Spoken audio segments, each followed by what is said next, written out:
Hi everyone, ನಮಸ್ತೆ, welcome back to Sangeetha kitchen. ಹೇಗಿದ್ದೀರಾ ಎಲ್ಲರೂ? ನೆಲ್ಲಿಕಾಯಿ ನಮ್ಮ ಆರೋಗ್ಯಕ್ಕೆ ಎಷ್ಟು ಒಳ್ಳೆಯದು ಅಂತ ನಾನೇನು ಸ್ಪೆಷಲಾಗಿ ಹೇಳಬೇಕಾಗಿಲ್ಲ, ಆಲ್ರೆಡಿ ನಿಮಗೆಲ್ಲ ಗೊತ್ತಿರುತ್ತೆ. ಆದರೆ ಡೈಲಿ ಒಂದು ನೆಲ್ಲಿಕಾಯಿ ತಿನ್ನಬೇಕು ಅಂತ ಹೇಳ್ತಾರೆ. ತಿಂತೀವಾ? ಇಲ್ಲ. ಹುಳಿ ಇಷ್ಟಪಡೋರು ತಿನ್ಬೋದು, ಇನ್ನು ಕೆಲವರು ಇರ್ತಾರೆ ಹುಳಿ ಇಷ್ಟಪಡದೇ ಇರೋರು.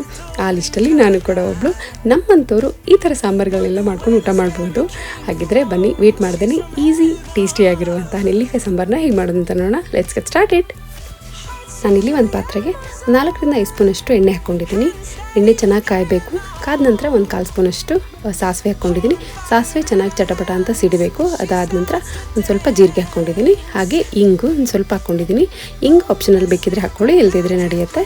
ಹಾಗೆ 1-2 ಮೀಡಿಯಮ್ ಸೈಜ್ ಈರುಳ್ಳಿನ ತಿಳಿವಾಗಿ ಕಟ್ ಮಾಡಿಬಿಟ್ಟು ಹಾಕ್ಕೊಂಡಿದ್ದೀನಿ. ಅದನ್ನು ಕೂಡ ಹಾಕ್ಕೊಂಡು ಚೆನ್ನಾಗಿ ಫ್ರೈ ಮಾಡ್ಕೋಬೇಕು. ಈರುಳ್ಳಿ ನಿಮಗೆ ಹೆಚ್ಚು ಕಡಿಮೆ ಬೇಕಿದ್ರೆ ಹಾಕ್ಕೊಳ್ಬೋದು. ಹಾಗೆ ಅದಾದ ನಂತರ ಒಂದು ಸ್ವಲ್ಪ ಕರಿಬೇವು ಸೊಪ್ಪು ಹಾಕ್ಕೊಂಡಿದ್ದೀನಿ. ಅದನ್ನು ಕೂಡ ಹಾಕ್ಕೊಂಡು ಚೆನ್ನಾಗಿ ಒಂದು ಸ್ವಲ್ಪ ಹೊತ್ತು ಫ್ರೈ ಮಾಡ್ಕೊಳ್ಳೋಣ.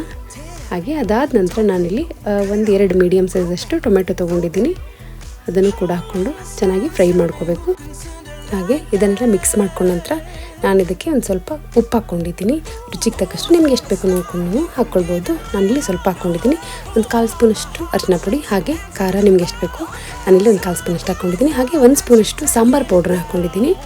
ಅದನ್ನಿಷ್ಟು ಹಾಕ್ಕೊಂಡು ಚೆನ್ನಾಗಿ ಮಿಕ್ಸ್ ಮಾಡ್ಕೋಬೇಕು. ಸಾಂಬಾರು ಪೌಡ್ರು ನೀವು ಯಾವ್ದು ಬೇಕಿದ್ರೂ ತೊಗೋಬೋದು. ಹಾಗೆ 1 ಸ್ಪೂನಷ್ಟೇ ಹಾಕ್ಕೊಳ್ಳಿ, ಚೆನ್ನಾಗಾಗುತ್ತೆ. ಸ್ವಲ್ಪ ಹಾಕ್ಕೊಳ್ಳೋಕೆ ಹೋಗಬೇಡಿ. 1 ಸ್ಪೂನಷ್ಟು ಹಾಕ್ಕೊಂಡ್ರೆ ಟೇಸ್ಟು ಚೆನ್ನಾಗಿರುತ್ತೆ, ಸ್ಮೆಲ್ಲು ಚೆನ್ನಾಗಿರುತ್ತೆ. ಹಾಗೆ ಇದನ್ನಿಷ್ಟು ಚೆನ್ನಾಗಿ ಮಿಕ್ಸ್ ಮಾಡ್ಕೊಂಡ ನಂತರ ಟೊಮೆಟೊ ಬೆಂದ ನಂತರ ಒಂದು ಸ್ವಲ್ಪ ಟೊಮೆಟೊ ಬೆಂದ ನಂತರ ನಾನಿಲ್ಲಿ ಇದಕ್ಕೆ ಒಂದು 8 ನೆಲ್ಲಿಕಾಯಿನ ತೊಗೊಂಡಿದ್ದೀನಿ. 8 ನೆಲ್ಲಿಕಾಯಿ ತೊಗೊಂಡಿದ್ದೀನಿ ನಾನಿಲ್ಲಿ. ಇದನ್ನಿಷ್ಟು ಹಾಕ್ಕೊಂಡು ಚೆನ್ನಾಗಿ ಮಿಕ್ಸ್ ಮಾಡ್ಕೋಬೇಕು. ನೀವಿಲ್ಲಿ ಕ್ವಾಂಟಿಟಿ ಜಾಸ್ತಿ ಸಾಂಬಾರು ಮಾಡೋದಾದರೆ ಜಾಸ್ತಿ ಹಾಕ್ಕೊಳ್ಳಿ, ಕಡಿಮೆ ಆದರೆ ಕಡಿಮೆ ಹಾಕ್ಕೊಳ್ಳಿ. ನೆಲ್ಲಿಕಾಯಿ ಜಾಸ್ತಿ ಹಾಕ್ಕೊಂಡು ಮಿಕ್ಕಿದನ್ನೆಲ್ಲ ಕಡಿಮೆ ಹಾಕ್ಕೊಂಡ್ರೆ ಅಷ್ಟು ಚೆನ್ನಾಗಿ ಬರೋದಿಲ್ಲ. ಹಾಗಾಗಿ ನಾನಿಲ್ಲಿ ಒಂದು 5 ರಿಂದ 6 ಜನ ಊಟ ಮಾಡೋಷ್ಟು ಮಾಡ್ತಾಯಿದ್ದೀನಿ ಸಾಂಬಾರನ್ನ. ಹಾಗೆ 1 ಗ್ಲಾಸ್ ಅಷ್ಟು ನೀರು ಹಾಕ್ಕೊಂಡಿದ್ದೀನಿ.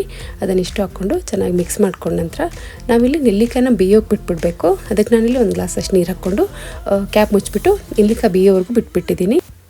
ಒಂದು 5 ನಿಮಿಷ ಬಿಟ್ಟರೆ ಸಾಕಾಗುತ್ತೆ ನೆಲ್ಲಿಕಾಯಿ ಬೇಯೋಕ್ಕೆ.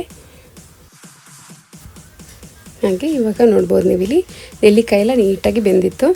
ನೆಲ್ಲಿಕಾಯಿ ಅದರಿಂದ ಜಾಸ್ತಿ ಟೈಮ್ ತೊಗೊಳುತ್ತೋ ಏನೋ ಅನಿಸುತ್ತೆ, ಆದರೆ ಜಾಸ್ತಿ ಟೈಮ್ ತೊಗೊಳ್ಳೋದಿಲ್ಲ. ಒಂದು 5 ನಿಮಿಷದಲ್ಲಿ ಬೆಂದುಬಿಡುತ್ತೆ.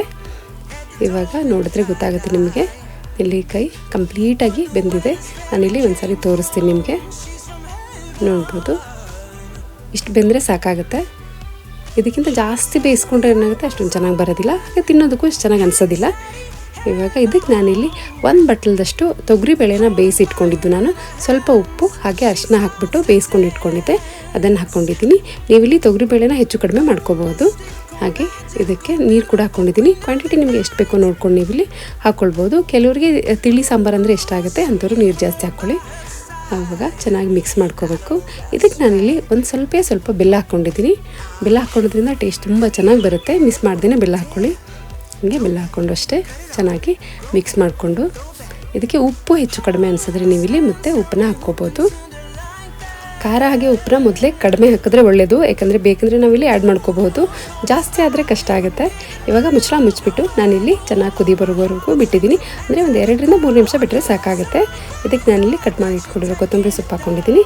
ಇವಾಗ ಚೆನ್ನಾಗಿ ಮಿಕ್ಸ್ ಮಾಡಿಕೊಂಡ್ರೆ ಸಖತ್ ಟೇಸ್ಟಿಯಾಗಿರೋಂಥ ನೆಲ್ಲಿಕಾಯಿ ಸಾಂಬಾರು ರೆಡಿ ಆಯಿತು. ನೆಲ್ಲಿಕಾಯಿನ ಜಾಸ್ತಿ ಕುದಿಸ್ಕೊಳ್ಳೋಕೆ ಹೋಗಬೇಡಿ. ಕುದಿಸ್ಕೊಂಡ್ರೆ ಏನಾಗುತ್ತೆ, ಹುಳಿ ಜಾಸ್ತಿ ಆಗಿಬಿಡುತ್ತೆ ಸಾಂಬಾರನ್ನ. ಇಷ್ಟು ನಾನು ಆವಾಗಲೇ ತೋರಿಸಿದ್ನಲ್ಲ ಅಷ್ಟು ಬೆಂದರೆ ಸಾಕಾಗುತ್ತೆ. ತಿನ್ನೋದಕ್ಕೂ ಚೆನ್ನಾಗಿರುತ್ತೆ, ಜಾಸ್ತಿ ಹುಳಿನೂ ಬರೋದಿಲ್ಲ ಸಾಂಬಾರು. ಈ ರೆಸಿಪಿ ನಿಮಗೆಲ್ಲ ಇಷ್ಟ ಆಗಿದೆ ಅಂದ್ಕೊಂಡಿದ್ದೀನಿ. ಇಷ್ಟ ಆದರೆ ನನ್ನ ಚಾನಲ್ನ ಮರಿದ್ದೀನಿ ಲೈಕ್, ಶೇರ್, ಸಬ್ಸ್ಕ್ರೈಬ್ ಮಾಡಿ. ಇದೇ ಥರ ಒಳ್ಳೆ ರೆಸಿಪಿ ಜೊತೆ ಮತ್ತೆ ಬರ್ತೀನಿ. ಅಲ್ಲಿವರೆಗೂ ಸಾಯಿಬಾಬಾ ನಿಮ್ಮೆಲ್ಲರಿಗೂ ಒಳ್ಳೇದು ಮಾಡಲಿ ಅಂತ ಹೇಳ್ತಾ stay healthy, stay happy. Sairam.